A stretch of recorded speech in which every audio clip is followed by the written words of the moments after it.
folks, this is the finish of this badass MPC Cosma Ray. As you can probably tell from all the photos, it took quite a bit to get here. Paint is actually pretty good on it. Full custom grille, pointed nose, custom rims, modified hood, swapped out some side pipes. It's got two-tone paint job, red and pink, with a lot of glittery metallic in it.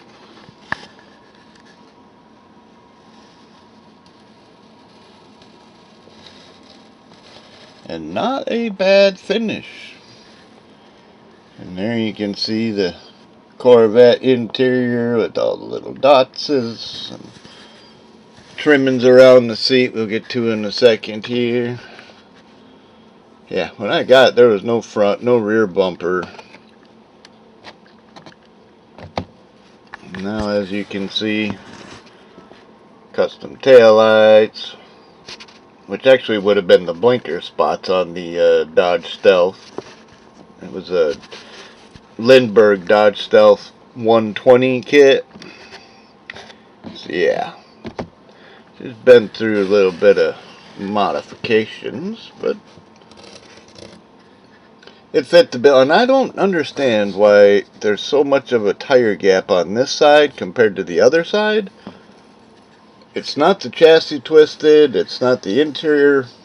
Well, I don't believe it's the interior tub holding it up on one side more than the other, but for some reason, I mean, it sits flat, it looks flat, but that doesn't look quite right for some reason. And I didn't feel like messing it up, so I left it. Yeah, this is going to be kind of a pain in the butt, isn't it? Let me get a knife here real quick. There we go.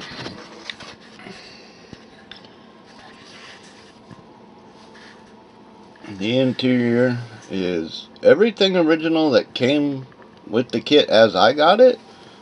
I don't believe the steering wheel is correct for the real car, but, you know, it's what was in it when I got it, so I left it. Did the nice little wood grain on it, and did the black trim around the back. I tried to do a little bit of some Bondo around the outside edge to flare it in. Looking at the real pictures, you can tell it does have a flare right there that it would sit in like a channel. Yeah, that didn't quite go so well, so I sanded it right back off and just left the black on there and called it good. Had to clean up the original icky glue marks on it anyway, so the black actually kind of helped with that. And as far as the hood, the hinges don't actually work because of the radiator. The way the radiator is designed in here, as you can see, there's nowhere for the hood to actually go. But it's just got your small block Chevy 2 barrel, 2 carbs I should say, not 2 barrel. Single master cylinder with a brake, or there's a battery down in there. As you can see, I had to customize my hood and make a notch for it, otherwise it didn't want to sit down over the air cleaners. And I don't know if you noticed, but if it'll focus, yeah, there's no carburetors on there, because with the carburetors it's at way too high. So I yanked them off and just left them with the air cleaners, and it's all about the look for display purposes anyway, so I'm happy with that. And then underneath, she's completely stock Corvette. Nothing too special under, well, I wouldn't say nothing too special under here. It does have the coil springs in here that actually do work, but the way it's designed, it kind of doesn't. Maybe if it was all original out of the kit instead of bodged up and having to be refixed or whatever, but for what it is, she is the actual Cosma Ray. And as you can see from the pictures and things, I had to extend the length of the nose to get the point on it and fill it in. And I used a Pontiac Firebird grill upside down, and then I believe it was a Mercury fascia thing underneath, and then I believe those are from Studebaker. I mean, these are all guesses, but they were in my parts bin and they fit the bill, and yeah, it worked. I didn't do the holes in these as they would be on the original kit. I don't really care, and I don't have anything on the back. I believe they have somewhat similar, even though I have the space and the room right underneath the lights to wrap around if I felt like it, but whatever.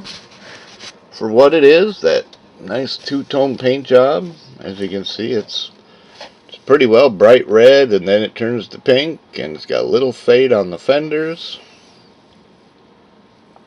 You can kind of see that there. And yeah, the hood had a big old hole in it.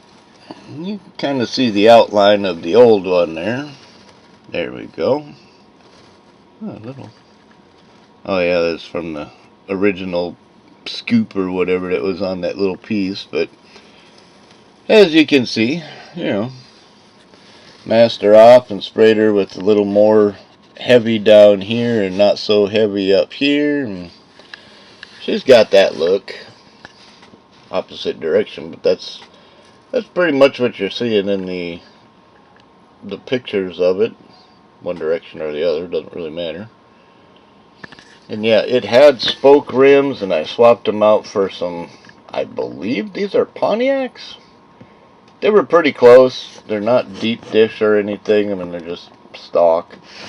I did try to do that on the back with some deeper ones and bring the rim in a little further, but the way it mounted, yeah, it kind of didn't all fit, and it wanted to put them really wide like a modified, and for some reason this side wants to kick out further than the other side does, which, as you can see, you know, it's there. But anyway, I'm just glad I actually had this kit, and it's definitely an interesting one to add to my collection. I did not expect to see or find, and to be honest with you all, as you know, I love my glue bomb rebuilders, and my budget is small, and I bought this car for $6 plus shipping. Well, I think it was $14 total shipped. Yeah, that's the Cosma Ray. If you know the kit, you know it's a one-time only issue. It's an actual show car, and it fits my collection, and it fit my budget, and the finished product kind of fits the bill. So if it works for you, make it work, man. Anyway, this has been an awesomely fun project to work on and get back on the shelf and make it do its thing. So thanks for stopping by, watching the video, checking it out, and hopefully I'll be posting some more eventually. Time gets kind of goofy now that my stepdad's passed away. Things around the house definitely have changed, so my schedule has been disrupted, shall we say. But anyway, thanks for stopping, thanks for watching, and we will see you later. Bye!